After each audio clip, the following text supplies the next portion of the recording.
اما بعد فاعوذ باللہ من الشیطان الرجیم بسم اللہ الرحمن الرحیم الحمد للہ رب العالمین الرحمن الرحیم مالک یوم الدین ایاک نعبد و ایاک نستعین اہدنا الصراط المستقیم صراط الذین انعمت علیہم غیر المغضوب علیہم ولا الضالین آمین ما اصاب من مصیبت الا باذن اللہ ومن یؤمن باللہ یہد قلبہ واللہ بکل شیء علیم وقال عز وجل كما ورد في سورة الحديد ما أصاب من مصيبة في الأرض ولا في أنفسكم إلا في كتاب من قبل أن نبرأها إن ذلك على الله يسير لكي لا تحسوا على ما فاتكم ولا تفرحوا بما آتاكم والله لا يحب كل مختال فخور وقال عز وجل كما ورد في سورة الانشراح إن مع العسر يسرا إن مع العسر يسرا صدق الله العظيم.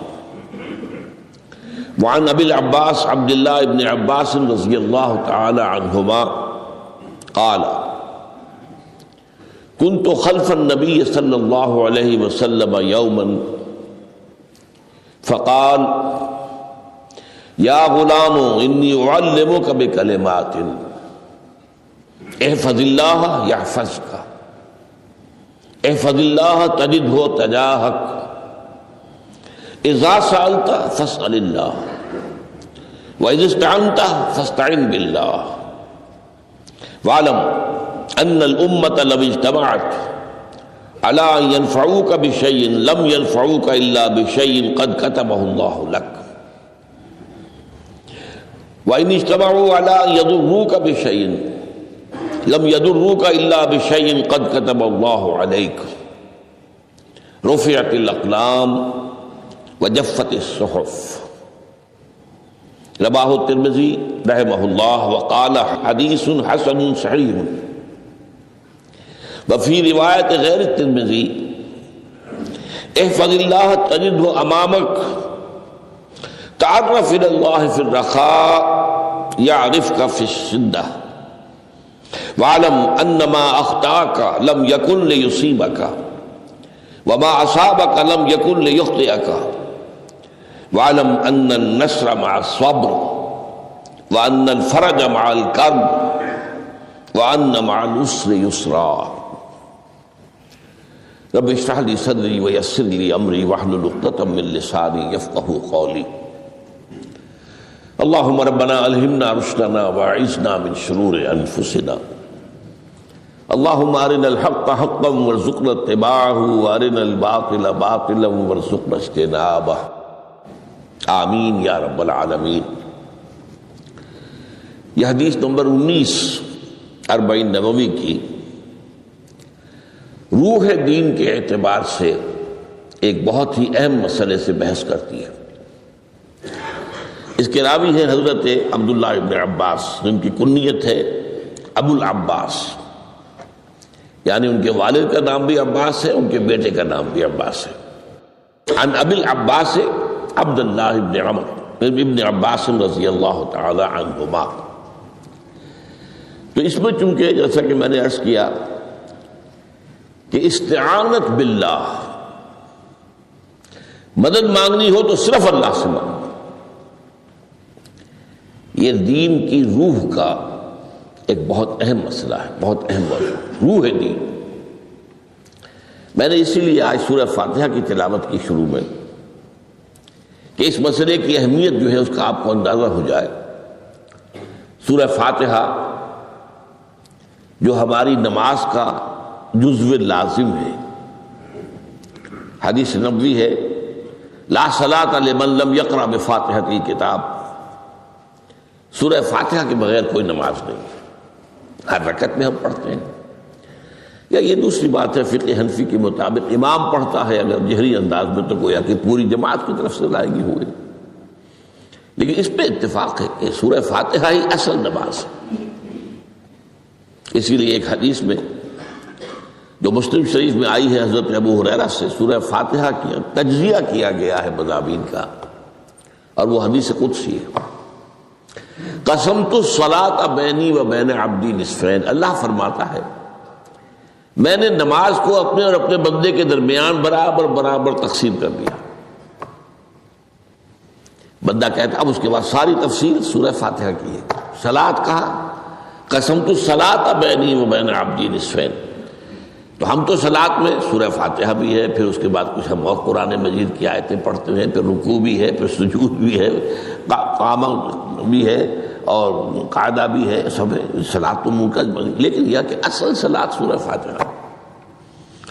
چنانچہ اس حدیث میں تجزیہ کیا گیا ہے، جب بندہ کہتا ہے، میرا بندہ یہ کہتا ہے الحمدللہ رب العالمین، تو میں یہ کہتا ہوں، اللہ تعالیٰ یہ فرماتا ہے حمدنی عبدی، میرے بندے نے میری حمد کی، تعریف کی، ثنا کی۔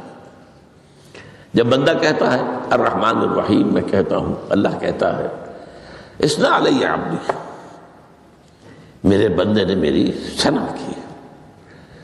اور جب بندہ کہتا ہے مالک یوم الدین، تو اللہ فرماتا مجدنی عبدی، میرے بندے نے میری بزرگی بیان کی۔ تو یہ سارا میں اس لیے آپ کو حوالہ دے دیا ہے، آج میں سورہ فاتحہ کا درس نہیں دے رہا ہوں، پوری بات نہیں سنا رہا کہ اصل نماز سورہ فاتحہ۔ اب سورہ فاتحہ میں 7 آیتیں ہیں اور عجیب ترتیب ہے، 3 آیتوں پر ایک جملہ بنتا ہے، الحمدللہ رب العالمین الرحمن الرحیم مالک یوم الدین، آیتیں 3 جملہ 1۔ پھر 3 آیتوں پر ایک جملہ ہے آخر میں، اہدنا الصراط المستقیم صراط الذین انعمت علیہم غیر المغضوب علیہم ولا الضالین، آیتیں 3 جملہ 1۔ درمیانی آیت ہے 4 نمبر کی، ایاک نعبد و ایاک نستعین، یہ ہے در حقیقت مرکزی آیت، مرکزی ہو گئی، 3 ادھر 3 ادھر، پھر وہ 3 ایک جملہ، آخری 3 ایک جملہ، اور یہ ایک آیت میں 2 جملے ہیں۔ ایاک نعبد بھی مکمل جملہ ہے، وہ ایاک نستعین بھی مکمل جملہ ہے، اور یہیں پر سورہ فاتحہ کی وہ تقسیم ہوتی ہے آدھی، 3.5 آیتیں ادھر ہیں، الحمدللہ رب العالمین الرحمن الرحیم مالک یوم الدین ایاک نعبد۔ اب واو آ گیا، یہ واو ایسے ہے جیسے کہ آپ ترازو کو پکڑتے ہیں، مٹھ اس کی جو ہے۔ اب 3.5 آیتیں ہیں، وَإِيَّاكَ نَسْتَعِينُ اهْدِنَا الصِّرَاطَ الْمُسْتَقِيمَ صِرَاطَ الَّذِينَ أَنْعَمْتَ عَلَيْهِمْ غَيْرِ الْمَغْضُوبِ عَلَيْهِمْ وَلَا الضَّالِّينَ۔ یہ جو مرکزی آیت ہے، اس میں 2 باتوں کا ذکر ہے۔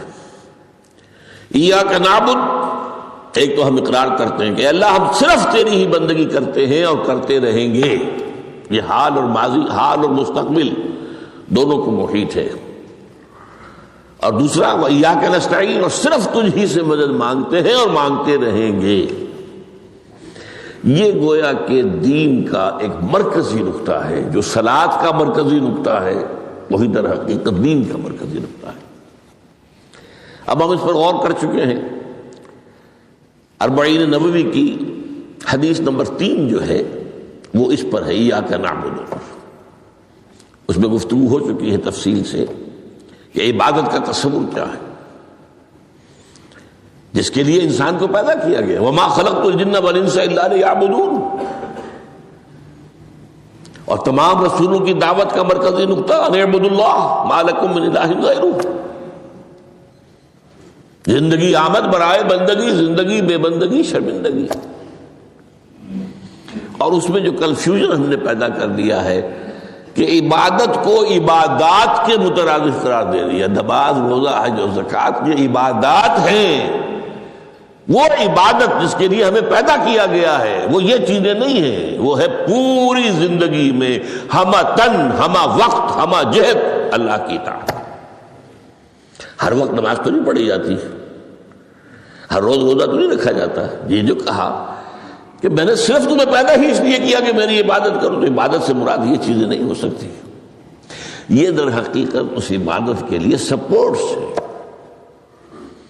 جیسے 4 ستون ہیں ان پر چھت ہے، چھت کو سپورٹ دینے کے لیے ستون ہے. ستونوں کی معنویت ہی تب ہے جبکہ چھت ہو، ورنہ کیا کہیں گے کس لیے کھڑے کر دیے 4 ستون؟ پاگل پن ہے کوئی؟ کس لیے؟ بٹ فار، جب تک کہ چھت کا تصور نہ ہو. شامیانے کے لیے 4 آپ نے بانس کھڑے کیے ہیں، کس لیے؟ اس شامیانے کو سپورٹ کرنے کے لیے. تو اب اس میں جو ایک مضمون آیا وہ یہاں بھی آ گیا اس حدیث میں، تو قرآن مجید کی آیت میں ایاک نعبد و ایاک نستعین، یہ ہے دوسری بات جس پر کہ آج کی ہماری مرکزی جو مضمون ہے وہ یہ حدیث. تجھ ہی سے مدد مانگتے ہیں اور مانگتے رہیں گے. اللہ تعالیٰ سے مدد مانگنا، اب آپ یوں سمجھیے کہ مدد جو مانگی جاتی ہے مختلف الفاظ استعمال ہو سکتے ہیں. استعانت وہ اس حدیث میں بھی آیا، قرآن میں بھی آیا سورہ فاتحہ میں، ایاک نستعین. استمداد مدد طلب کرنا، استنصار نصرت مانگنا،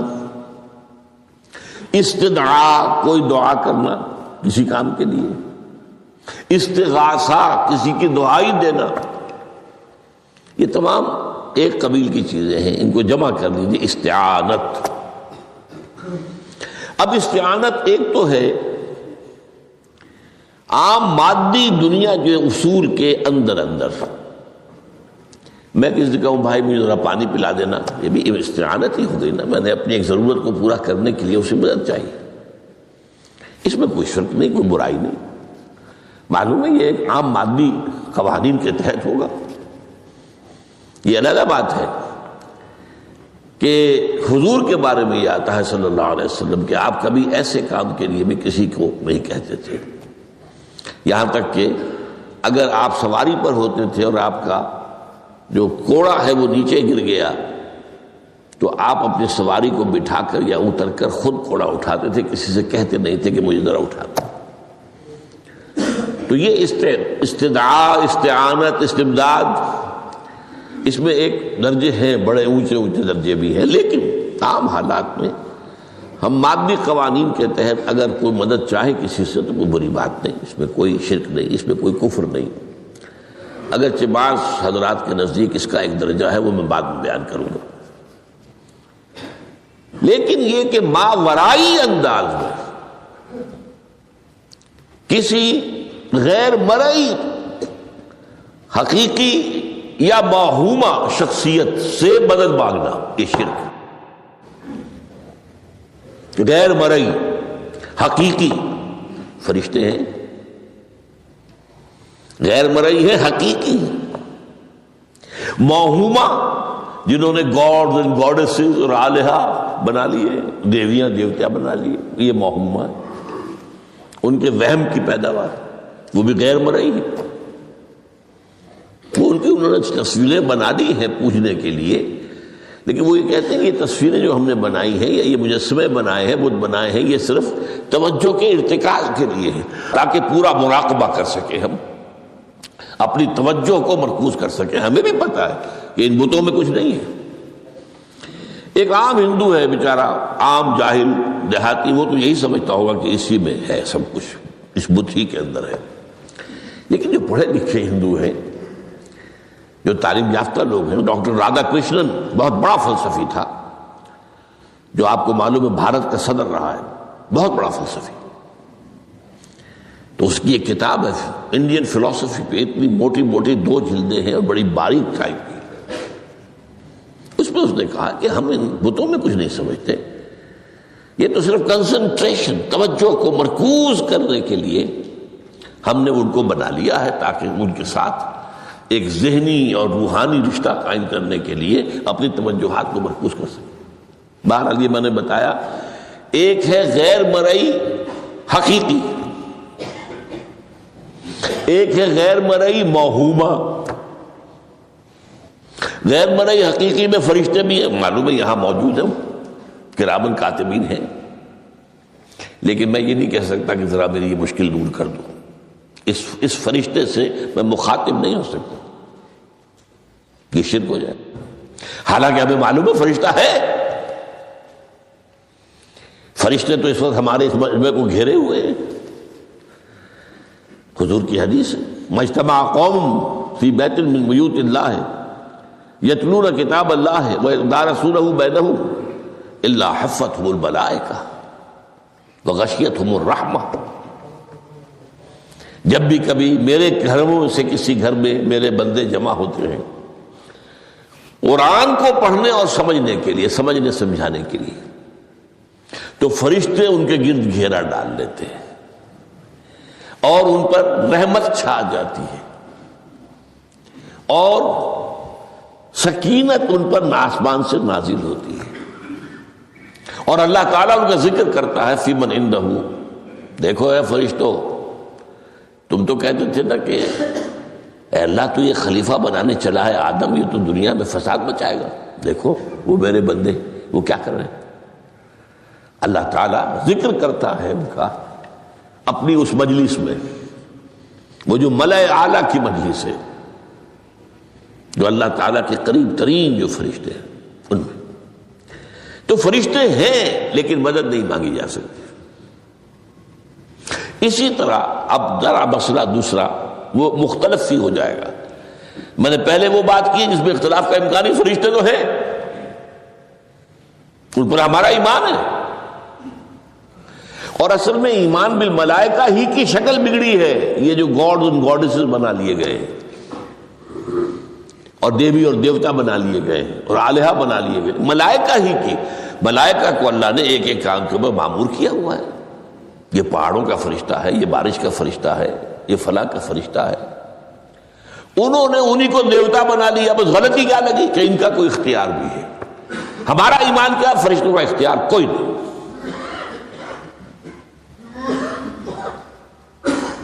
یفعلون ما یؤمرون، جو اللہ حکم دیتا ہے کرتے ہیں، ان کا کوئی اختیار نہیں. بس یہ باریک سا پردہ ہے. یہی ایمان بالملائکہ بن گیا ہے دیویوں دیوتاؤں کی شکل اختیار کی. عرب کے لوگ خدا کی بیٹیاں کہتے تھے، وہ یہ فرشتے خدا کی بیٹیاں ہیں. ان کے نام پر لات، یہ مؤنث نام ہے، لات. عزا عزیز کا مؤنث ہے، منات یہ سب مؤنث نام ہے. یہ دیویاں ہیں، یہ اللہ کی بیٹیاں ہیں، فرشتے ہیں اصل. تو میں نے کہا کہ پہلے میں نے بات کی ہے وہ غیر مرئی کہ جو یقینی ہیں، متفق علیہ ہیں، فرشتے ہیں. ایک ہے مختلف فی، وہ یہ ہے کہ اولیاء اللہ کی ارواح بھی، ان کو بھی یہ، اگر یہ قول امام الہند شاہ ولی اللہ دہلوی کا نہ ہوتا تو میں کبھی اس کو تسلیم نہ کرتا. ان کا قول ہے کہ اللہ تعالیٰ اپنے جو بڑے محبوب بندے ہوتے ہیں ان کے انتقال کے بعد ان کی ارواح کو بھی فرشتوں کے جو درجہ اسفل ہے، سب سے نچلے درجے کے جو فرشتے ہیں، ان میں شامل کر دیتے ہیں. اور اللہ کے احکام کی جیسے تنفیذ وہ فرشتے کرتے ہیں وہ بھی کرتے ہیں. اب یہ مختلف ہی مسئلہ ہو گیا، سب کے نزدیک نہیں ہے ایسا، لیکن یہ کہ بعض کے نزدیک شاہ ولی اللہ کہہ رہے ہیں تو اس کو تو ہم اٹھا کر ردی کی ٹوکری میں تو نہیں پھینک سکتے بات. لیکن ان کو بھی نہیں پکارا جائے گا. وہ ہے، وہ بھی اللہ کی سول سروس کے اندر بھرتی ہو گئے. سول سروس ہے نا، اس کے کارڈرز ہیں ہمارے ہاں. پٹواری سے آپ چلیں گے تو ریونیو کا محکمہ جو ہے، پٹواری پر گرداور اور گرداور سے گرداور، قانون گو اور اس سے اوپر اور نائب تحصیلدار، یہ چلے گا. تو فرشتوں کے بھی گریڈ ہے، طبقہ اسفل، طبقہ اعلیٰ. تو اگر اللہ تعالیٰ اپنے نیک بندوں کی ارواح کو بھی اس میں شامل کر دے تو ہمیں کیا اعتراض ہے؟ اور اس کو ماننے سے کوئی شرک لازم نہیں آئے گا. ہاں انہیں پکارو گے تو شرک لازم آ جائے گا. بات سمجھ رہے؟ باریک فرق. فرشتوں کو مانتے ہیں، پکار نہیں سکتے، مدد نہیں مانگ سکتے. اسی طریقے سے ان کو آپ مانتے بھی ہوں اگر کہ وہ ملائکہ کی آخری صف میں ان کو بھی اللہ نے بھرتی کر لیا ہے تو ٹھیک ہے. لیکن یہ کہ آپ اختلاف کریں، اختلاف بھی کر سکتے ہیں کہ اتنی بڑی بات کے لیے کوئی دلیل قرآن مجید سے ہمیں نہیں ملتی. فرض کیجئے کوئی شخص کہتا ہے، لیکن یہ کہ یہ ایک قول ہے ایک محدث کا ہے لیکن میں نے جو بات فرق جو بتا رہا ہوں، ان کو یہ مان لینا کہ فرض کیجئے شیخ عبد القادر جو ہے بغدادی گیلانی رحمۃ اللہ علیہ، ان کی روح اب کہیں آ سکتی ہے، الوا آ سکتی ہے، جیسے ملائکہ آ سکتی ہے، روح محمدی صلی اللہ علیہ وسلم آ سکتی ہے، لیکن ہم اس وقت محمد کو پکاریں گے نہیں، پکارا تو شرک ہو جائے گا، دعوت جب دعا کی تو شرک ہو جائے گا۔ تو یہ ذرا باریک سا فرق ہے جو ہمارے ہاں اس فرق کو نہ سمجھنے کی وجہ سے ہی یا تو انکار کر دیتے ہیں سرے سے، روح آ ہی نہیں سکتی، اور یا یہ کہ پھر ان سے دعائیں اور استدعاء اور استغاثہ، تو یہ دونوں میں جو ہے انتہائی ہو جاتی۔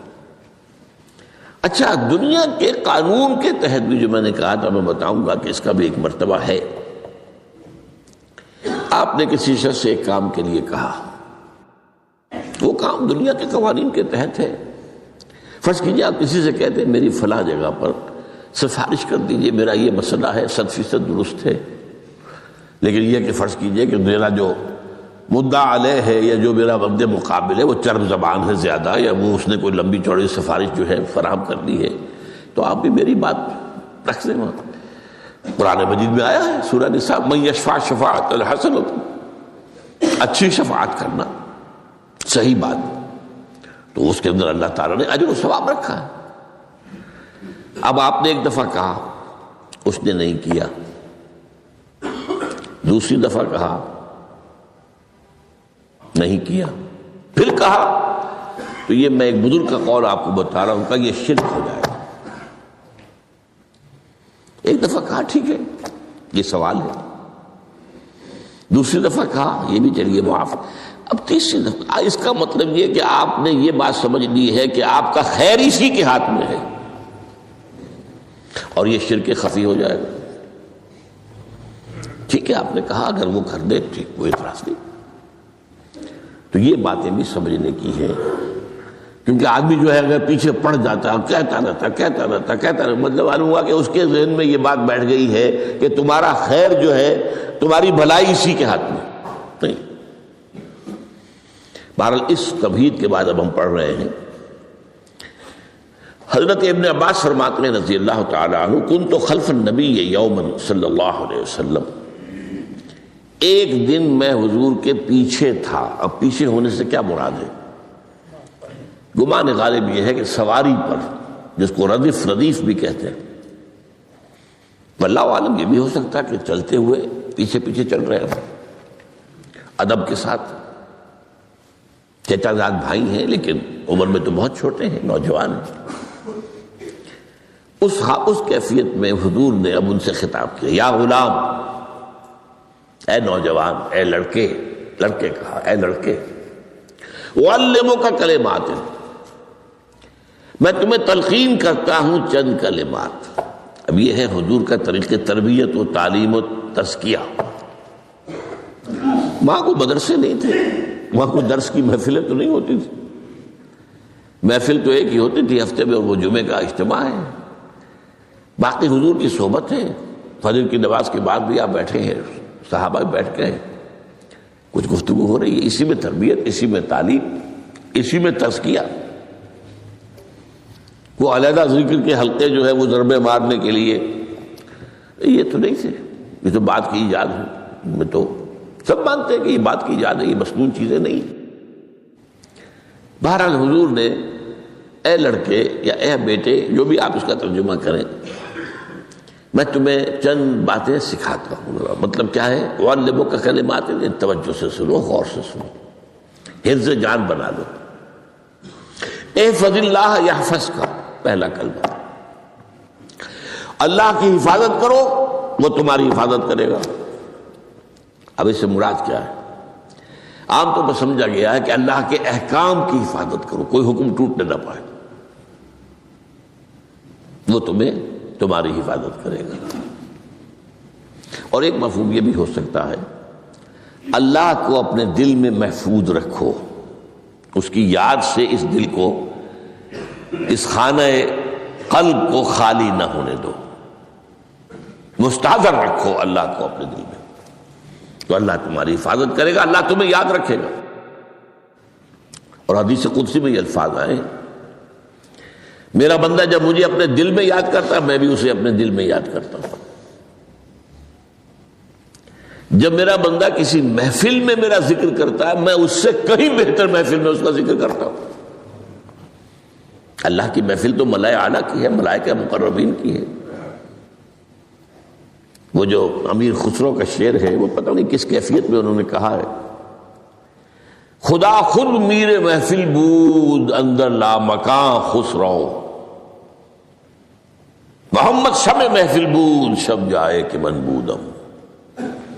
اے خسرو، رات میں جہاں تھا وہ رات کوئی کیفیت تھی جو گزری ہے، وہ ایک لامکان کی محفل تھی۔ اب مکان نہیں ہے، لامکان ہے، مادی نہیں ہے وہ۔ اس کی محفل میں میر محفل اللہ تھا اور شمع محفل محمد تھے صلی اللہ علیہ وسلم۔ خدا خود میر محفل بود اندر لامکان خسرو، محمد شمع محفل بود شب جائے کہ من بودم۔ بہرحال اللہ کو تم اپنے دل میں مستحضر رکھو، اللہ تعالیٰ تمہیں بھی یاد رکھے گا۔ دوبارہ فرمایا احفظ اللہ تجدہ امامک تجاہک، اللہ کو یاد رکھو تو اپنے سامنے موجود پاؤ گے، جب چاہو دعا کرو۔ وہ جو بات کہا ہے کہ دل میں ہے، جب چاہو مخاطب ہو جاؤ۔ دل کے آئینے میں ہے تصویر یار، جب ذرا گردن جھکائی دیکھ لی، کہیں دور تو نہیں ہے، نحن اقرب الیہ من حبل الورید۔ تمہارے دل میں اللہ ہے تو کہاں جا رہے ہیں اس کو ڈھونڈنے کے لیے؟ اپنے دل میں۔ وہ جو بے دل نے کہا ہے ستم اشتگر حوست کا شبد کہ بے سیر سر وہ سمندرا، تجھے غنچہ کم نہ دمیدہ در دل کشا بچمندرا۔ بڑے ستم کی بات ہے کہ تمہارا دل کہتا ہے چلو ذرا باغیچے میں چلو، پھولوں کی سیر کرو، یہ گلاب کا پھول ہے، یہ موتیا ہے، یہ سیر۔ ستم، بڑے ستم کی بات ہے۔ کیوں یہ ستم کیا ہو گیا اس میں؟ ستم است گر حوست کشد، تمہاری خواہش تمہیں کھینچتی ہے کہ بے سیر سر و سمندرا، سر و سمن، ذرا ان کی سیر کرنے کے لیے آؤ۔ تجھے غنچہ کم نظر، تو خود ایک غنچہ ہے، تو خود ایک پھول ہے، اللہ کا بنایا ہوا اشرف المخلوقات۔ وہ اشرف المخلوقات سے بڑا کوئی پھول ہو سکتا ہے؟ تجھے غنچہ کم نہ دمیدہ در دل کشا، اپنے دل کا دروازہ کھولو، بچمن درا، اس کے اندر جو چمن آباد ہے وہ کیا ہے؟ روح ہے۔ دل مسکن ہے قلب، قلب مسکن ہے روح کا۔ تو احفظ اللہ تجدہ امامک یا تجاہک، اپنے سامنے موجود پاؤ گے۔ اذا سألت فاسأل اللہ، اب آ گیا وہ مرکزی مضمون۔ دیکھو جب مانگو اللہ سے مانگو، غیر اللہ کے سامنے ہاتھ دراز کرو ہی مت۔ ایک حدیث میں آتا، یعنی حرام نہیں ہے، دنیاوی قواعد اصول قوانین کے تحت کسی سے مدد چاہنا، کوئی سوال کرنا حرام نہیں ہے۔ وہ تو میں نے کہا کہ اس پر اصرار آپ کریں گے تو اس میں بو پیدا ہو جائے گی، بدبو پیدا ہو جائے گی شرک کی، لیکن آپ سوال کریں، مدد لیں، اسی پر دنیا قائم ہے، ایک دوسرے کے ساتھ تعاون کے ساتھ۔ لیکن اونچا مقام کیا ہے؟ کسی سے سوال مت کرو سوائے اللہ کا، یہاں تک کہ جوتے باندھنے کا تسمہ تمہیں درکار ہے تو بھی کسی سے مت مانگو، اللہ سے مانگو۔ کیا پتہ اللہ کس کے دل میں ڈال دے اور وہ آ کے تمہیں تسمہ پیش کر دے۔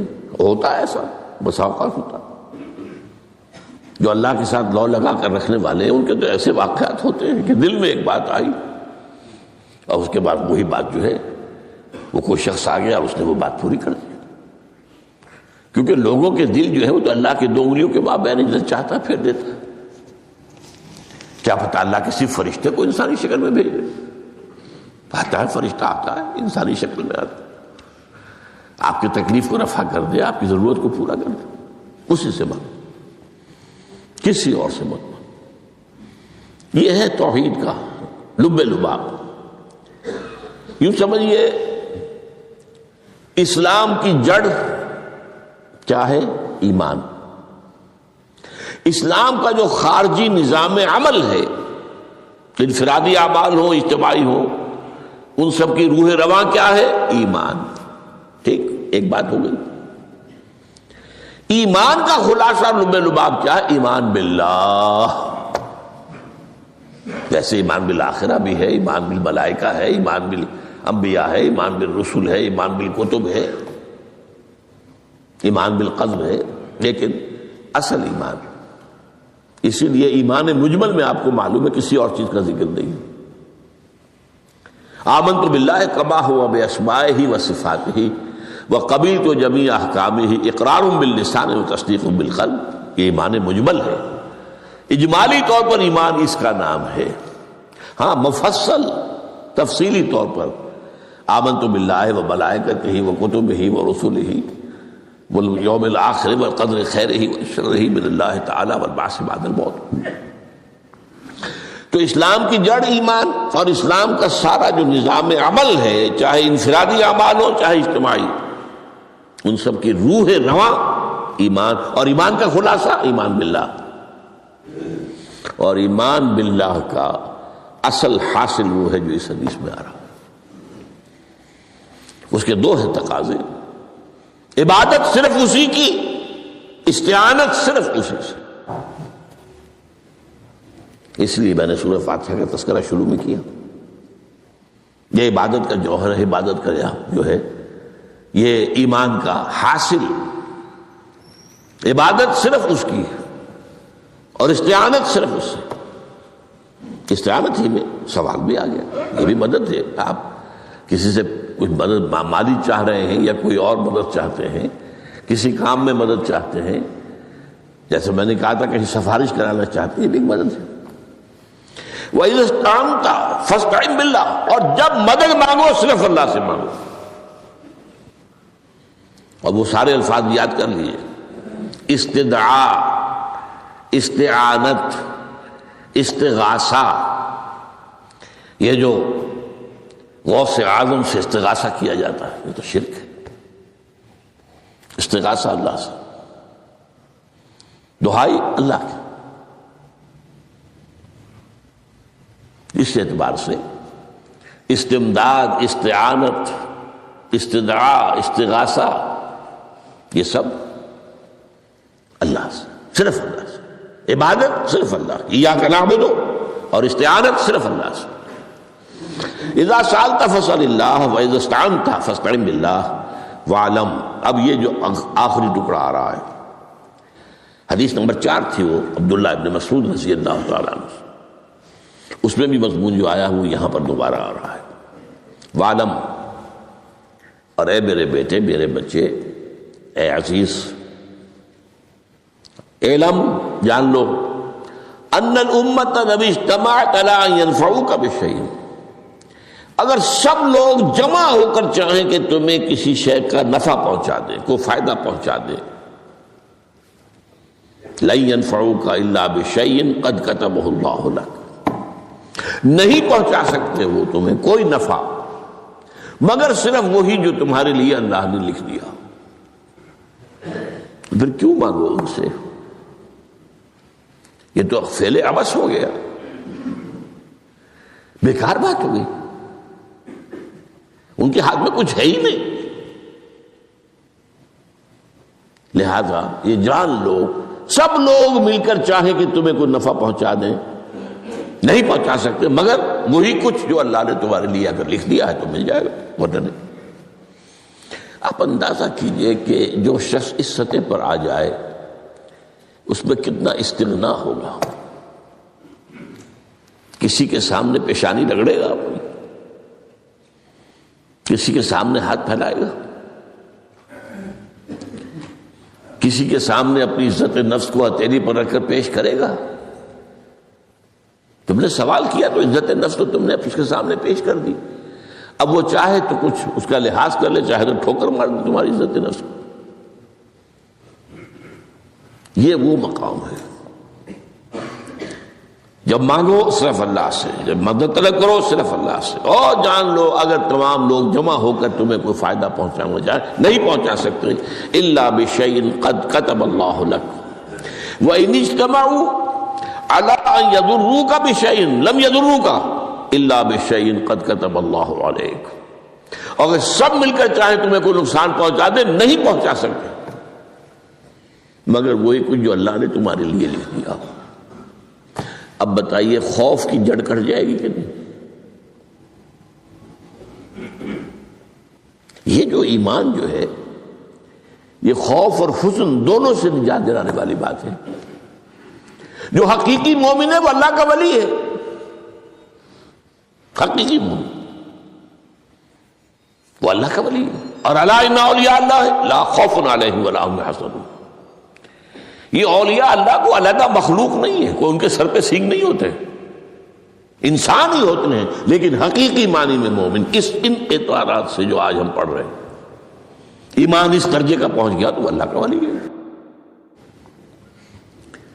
اور لوگ کوئی خوف کس بات کا ہوگا؟ کس سے خوف کروں؟ اس کے ہاتھ میں کچھ ہے ہی نہیں. اور اگر کچھ اللہ نے میرے لیے لکھ دیا وہ آ کر رہے گا، چاہے میں لاکھ گڑ گڑاؤں اس کے سامنے کہ مجھے چھوڑ دے. اگر اللہ نے لکھا وہ آئے وہ تو آئے گا، تو کاہے کو اس کے سامنے گڑ گڑانا، کاہے کو جبسائی کرنا اس کے سامنے. اور کسی کے ہاتھ میں کچھ ہے ہی نہیں، میرا خیر ہے ہی نہیں، کاہے کو خوشامد کروں اس کی. اور سنیے رفعت الاقلام. دیکھو نوجوان قلمیں اٹھا لی گئی ہیں، وجفت الصحف، اور جو رجسٹر ہیں صحیفے ان کی سیاہی خشک ہو چکی ہے. یہ ہے وہ اللہ کا علم قدیم جس میں ہر شے لکھ دی گئی. اس کی قلم اٹھا لیے گئے. وہ جیسے آپ کو معلوم ہے امتحان ہوتا تھا 3 گھنٹے ختم ہو گئے، اسٹاپ رائٹنگ، بس اب قلم رک جانا چاہیے. وہ قلم تو تقدیر کا کاتب جو ہے وہ قلم اس کا اب اٹھا لیا گیا، اور جو صحیفے جن پر لکھا گیا وہ خشک بھی ہو گئے. یہ تو روایت ہے جو امام ترمذی نے جس کو روایت کیا، یہ متن ان کا ہے جو ہم نے پڑھا ابھی، اور ان کا قول یہ ہے کہ یہ حدیث حسن صحیح ہے. لیکن یہی روایت اور انہی راوی سے عبداللہ ابن عباس سے رضی اللہ تعالیٰ عنہما اور بھی محدثین نے کی ہے. تو اس میں سے ایک اور متن جو ہے وہ یہاں پر امام نووی نے دے دیا ہے. احفظ اللہ تجدہ امامک، یہ تو پہلا وہ ٹکڑا تھا. وقت تو جاہک تھا، یہاں امامک ہے، مطلب ایک ہی ہے، اپنے سامنے پاؤ گے. اللہ کی حفاظت کرو، اللہ کو دل میں، اللہ کی یاد کو محفوظ رکھو، گویا کہ اللہ کو مستحضر رکھو. ذکر اللہ کے معنی کیا ہے؟ استحضار اللہ فی القلب، یہ ذکر اللہ ہے. جنہیں ہم ذکر سمجھ بیٹھے ہیں وہ ذکر کے ذریعے ہے. اقیم الصلاۃ لذکری، نماز قائم کرو میری یاد کے لیے. نماز ذریعہ ہے یاد کا. یہ علیحدہ بات ہے کہ آپ نے 17 رکعتیں بھی پڑھ لی ہو جو عشاء کی اور یاد آپ کو آئی ہی نہیں کوئی. آپ تو ایک میکینیکل انداز میں جو ہے وہ اٹھک بیٹھک کر رہے ہیں اور آپ کی زبان سے کچھ بھی نکل رہا ہے، اس کا آپ کے شعور سے، دل کی گہرائی سے کوئی رابطہ ہے ہی نہیں. وہ ذکر تو نہیں ہوا. ہاں نماز فرض تھی وہ ادا ہو گئی، آپ کی فرض ادا ہو گئی. تو جنہیں ہم نے ذرائع، جنہیں ذکر سمجھا وہ ذرائع ذکر ہے. اللہ اللہ سبحان اللہ سبحان اللہ زبان سے، یہ تاکہ اس کے نتیجے میں وہ ذکر حاصل ہو جائے. استحضار اللہ فی القلب، ذکر کے معنی ہے استحضار اللہ فی القلب. تعرف الی اللہ فی الرخاء، اور دیکھو کشادگی کے وقت میں تم اللہ کو یاد رکھو، اللہ کی طرف رجوع کیے رہو، بھول نہ جاؤ. وہ نہ ہو جو کبھی کہا تھا بہادر شاہ ظفر کے اشعار میں سے، بہت زور کا شعر ہے. ظفر آدمی اس کو نہ جانیے چاہے کتنا ہی ہو فہم و ذکا، جسے عیش میں یاد خدا نہ رہی، جسے تیش میں خوف خدا نہ رہا، وہ ہے کشادگی کی حالت میں جبکہ تمہارے لیے کشادگی ہے، اللہ کی طرف رجوع کیے رکھو۔ یعرف کا فی الشدہ، تو اللہ اپنی توجہ تم پر رکھے گا شدت کے وقت میں، جب تمہیں کوئی تکلیف ہے اس تکلیف کو تم پر آسان کر دے گا۔ تکلیف تو آنی ہے، لکھی ہوئی ہے، وہ تو آئے گی، لیکن یہ کہ اللہ تعالیٰ اس کی شدت کو، ایک ہی چیز ہے جس کو ایک انسان بہت شدت کے ساتھ محسوس کر رہا ہے، دوسرا آدمی اتنا نہیں محسوس کر رہا ہے، احساس کا معاملہ ہوگا نا۔ وہ تو اصل میں اگر انسان کی نروز کٹی ہوئی ہے تو احساس ہوگا ہی نہیں، سرے سے ہی نہیں ہوگا۔ تو اس اعتبار سے اللہ تعالیٰ تمہارے لیے اس شدت کی کمی کر دے گا۔ وَعْلَمْ أَنَّمَا أَخْطَأَكَ لَمْ يَكُنْ لِيُصِيبَكَ، اور جان لو جو چیز تم سے چھوٹ گئی ہے، رہ گئی ہے، وہ ہرگز تمہیں ملنے والی نہیں تھی۔ اب آپ نے کسی ملازمت کے لیے درخواست دی ہے، درخواستیں مانگی گئی ہیں، اپنی سی محنت کر لی، نہیں ملی ملازمت، اب آپ بیٹھے ہوئے افسوس میں، رنج میں، غم میں، فلاں نے یہ کر دیا، فلاں نے یہ کر دیا، وہ فلاں جو ہے بڑی تکڑی سفارش لے آیا تھا، فلاں نے رشوت دے دی۔ چھوڑو میاں اس کو، وہ تمہارے لیے نہیں تھی۔ کاہے کو اپنے ذہن کے اندر یہ کھچڑی پکا رہے ہو بیٹھے ہوئے؟ خام خواہ آپ شاید سوء ظن میں بھی مبتلا ہو رہے ہو، کسی نے نہ رشوت دی اور آپ سمجھتے ہو کہ رشوت دی ہے اس نے۔ یہ ساری چیزیں جو ساری سیئات، ان کی جڑ کٹ جائے گی۔ وَعْلَمْ أَنَّمَا أَخْطَأَكَ لَمْ يَكُنْ لِيُصِيبَكَ وَمَا أَصَابَكَ، اور جو چیز تم پر آ گئی، لَمْ يَكُنْ لِيُخْطِئَكَ، ہو ہی نہیں سکتا تھا کہ وہ تم پر نہ آتی۔ یہ کر لیتا تو ہو جاتا، شاید یہ کر لیتا، میں نے ٹیکا پہلے لگوا دیا ہوتا تو یہ بات نہ ہوتی۔ بھائی وہ جو ہونا تھا وہ ہونا تھا۔ اب یہ وہ چیز ہے جس سے انسان میں کیفیت پیدا ہوتی تسلیم و رضا۔ ہم بھی تسلیم کی خو ڈالیں گے، بے نیازی تیری عادت ہی صحیح، اے اللہ جو تو نے چاہا مجھے قبول ہے۔ اسی لیے میں نے آپ کو آیتیں سنائیں سورہ تغابن کی، ما اصاب من مصیبت الا باذن اللہ، کوئی مصیبت نہیں آتی مگر اللہ کے اذن سے۔ وَمَن یؤمن باللہ یہد قلبہ، جو اللہ پر ایمان رکھتا ہو اللہ اس کے دل کو ہدایت دے دیتا ہے۔ ہدایت کس بات کی؟ تسلیم و رضا۔ ستمست گر حوست کا شد کہ میں سر سلو سمندرا، نہیں یہ دوسرا اس میں پڑھنا چاہتا تھا۔ سر دوستان سلامت کہ تو خنجر آزمائی، نہ شبد نصیب دشمن کے شبد ہلاکے تیغت۔ اے اللہ تیری طرف سے ہے، مجھے قبول ہے، اور بظاہر مجھے تکلیف ہو رہی ہے لیکن یقیناً اس میں میرا کوئی خیر ہے۔ یدک الخیر، تیرے ہاتھ میں تو خیر ہی خیر ہے، جو بھی تیری طرف سے آئے۔ سر تسلیم خم ہے جو مزاج یاد میں۔ اور یہ مضمون جو ہے زیادہ بڑے پیمانے پر سورہ حدید میں آیا ہے۔ ما اصاب من مصیبت فی الارض ولا فی انفسکم الا فی کتاب من قبل ان نبرأہا، کوئی مصیبت نہیں آتی نہ تمہاری جانوں میں نہ زمین میں زلزلہ آ جانا، سیلاب آ جانا، کچھ اور زمین کا دھنس جانا، یا یہ ہے کہ تمہاری جانوں میں کوئی بخار ہو گیا، کوئی اور تکلیف ہو گئی، اچانک معلوم ہوا کہ صاحب جو کینسر ہے، اور کینسر بھی اب 3rd سٹیج کو پہنچ چکا ہے۔ لیکن جو بھی آیا ہے وہ اللہ کے علم قدیم کی کتاب میں پہلے سے لکھا ہوا ہے، فی کتاب من قبل ان نبرأہا، یہ کتاب میں درج ہے اس سے پہلے کہ ہم اسے ظاہر کریں۔ اس کا نتیجہ کیا نکلنا چاہیے؟ لیکن لا تاسوا علی ما فاتکم ولا تفرحوا بما آتاکم، افسوس نہ کیا کرو جو تم سے جاتا رہے، چھوٹ جائے۔ کوئی عزیز فوت ہو گیا، کوئی موقع ہاتھ سے نکل گیا، ارے بھائی میں چوک گیا، بڑا موقع تھا، اب اس پر افسوس کر رہے ہیں؟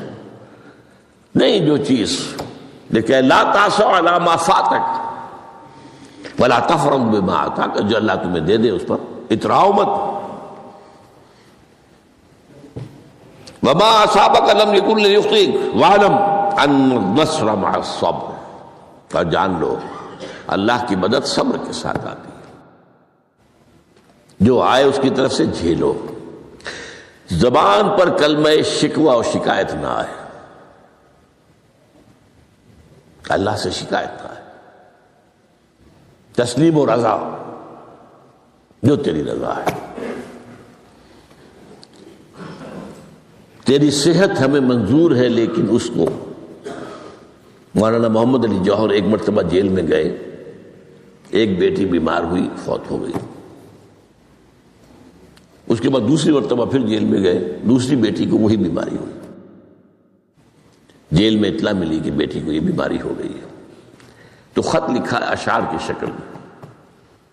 اس کا آخری شعر یہ ہے، تیری صحت ہمیں منظور ہے، لیکن اس کو نہیں منظور تو پھر ہم کو بھی منظور نہیں۔ ہم تو چاہتے ہیں میں بیٹی کے تجھے شفا ہو جائے، اسے منظور نہیں تو پھر ہمیں بھی منظور۔ وَاعْلَمْ أَنَّ النَّصْرَ مَعَ الصَّبْرِ وَأَنَّ الْفَرَجَ مَعَ الْكَرْبِ۔ فرج، فراخی، کھل جانا کسی چیز کا، یہ ہے کرب کے ساتھ، تکلیف کے ساتھ، تکلیف ہوتی ہے ساتھ۔ اللہ نے قانون بنایا ہے دنیا کا۔ اب آپ اندازہ کیجئے بچے کی ولادت میں ماں کو کتنی تکلیف اٹھانی پڑتی ہے۔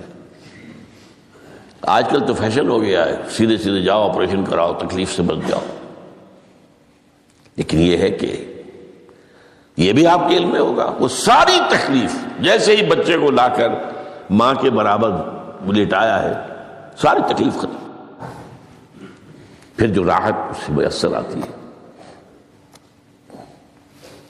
ان الفرج مع الکرب وان مع العسر یسرا، اسی لیے میں نے وہ آیتیں بھی پڑھی تھی، ان مع العسر یسرا ان مع العسر یسرا۔ اس دنیا میں یہ اللہ نے نظام بنایا ہے، سختیاں جھیلنی ہی ہوں گی۔ لقد خلقنا الانسان فی کبد، ہم نے انسان کو پیدا کیا مشقت کے اندر، مشقت تو کرنی پڑے گی۔